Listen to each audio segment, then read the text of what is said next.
Which conspiracy theory is so believable that it might be true? Michael Jackson was chemically castrated by his father to preserve his soprano singing voice, which was the source for his infatuation with children. That there are hundreds of companies that operate tens of thousands of Reddit accounts each. They have been auto-rigging these accounts for years, use scripts to auto-post and comment, and have humans that shift through all the accounts to make various comments to maintain these accounts. These companies have the ability to control and gain their way to the front of Reddit.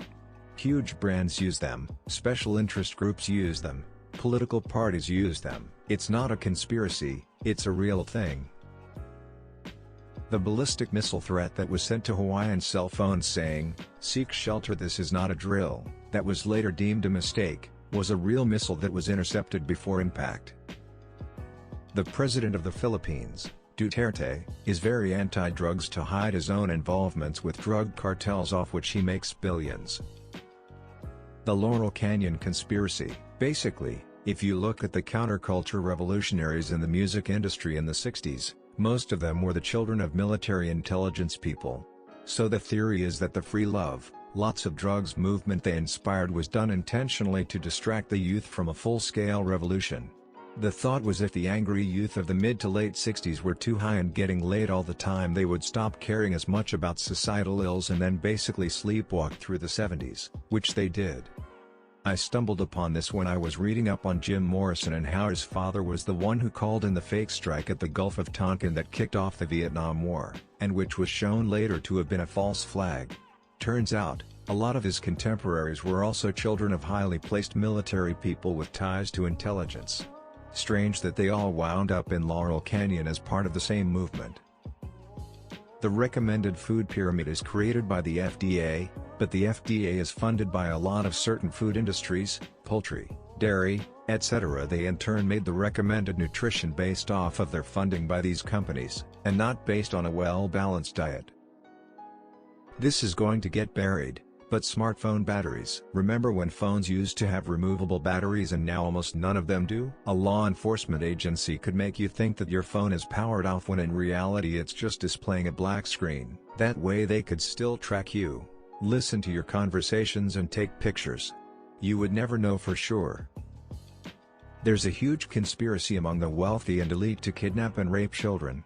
We've gotten close to it. Epstein, Jimmy Savile, the decades of credible rumors out of Hollywood. In recent years with #MeToo and the congressional harassment epidemic, one would hope the real story can come out. The Phantom Cosmonaut conspiracy. Pretty much, the short story is that Yuri Gagarin is not the first man to go to space but the first one to go and come back alive. It just seems like a USSR thing to do. Multiple football World Cups have been influenced either by governments hosting them, or other entities out for their own gain. 2002 South Korea/Japan and 1978 and Argentina are the two most obvious ones that come to mind. Snapchat worked with the FBI to popularize, and secretly test and improve, face recognition technology. We went from "wow, this is like magic" to "this is totally normal" in a few years, and there's no way that the technology isn't being by law enforcement.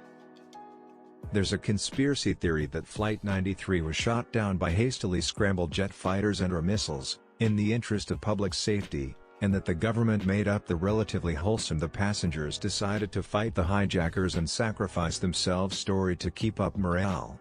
I don't know whether it happened or not, but I can entirely believe it might be true. That the world's 1% participate in a global human/sex trafficking ring that is untouchable by any law enforcement and often results in the deaths of any who dare expose it. This also extends into a larger world of high-profile crime that is hidden to the world. It is likely that celebrity suicides are often staged to cover up murders related to this secret world. Those with a history of mental health issues are especially easy to cover up. The murders of Honey and Barry Sherman come to mind when speaking of this theory. They were a billionaire couple from Toronto, Canada who were murdered in their home, which had been staged to look like a murder-suicide. The police initially corroborated the story of a murder-suicide until after the children of the victims gave a public statement saying the police were wrong, stating it was instead a double homicide. Using a private investigator, they revealed evidence in the crime scene that made it clear it was a double homicide. This raised questions as to why the official police statement said it was a murder-suicide. For example, both victims were found bound, and a belt that did not belong to either of the victims was found around Barry's neck.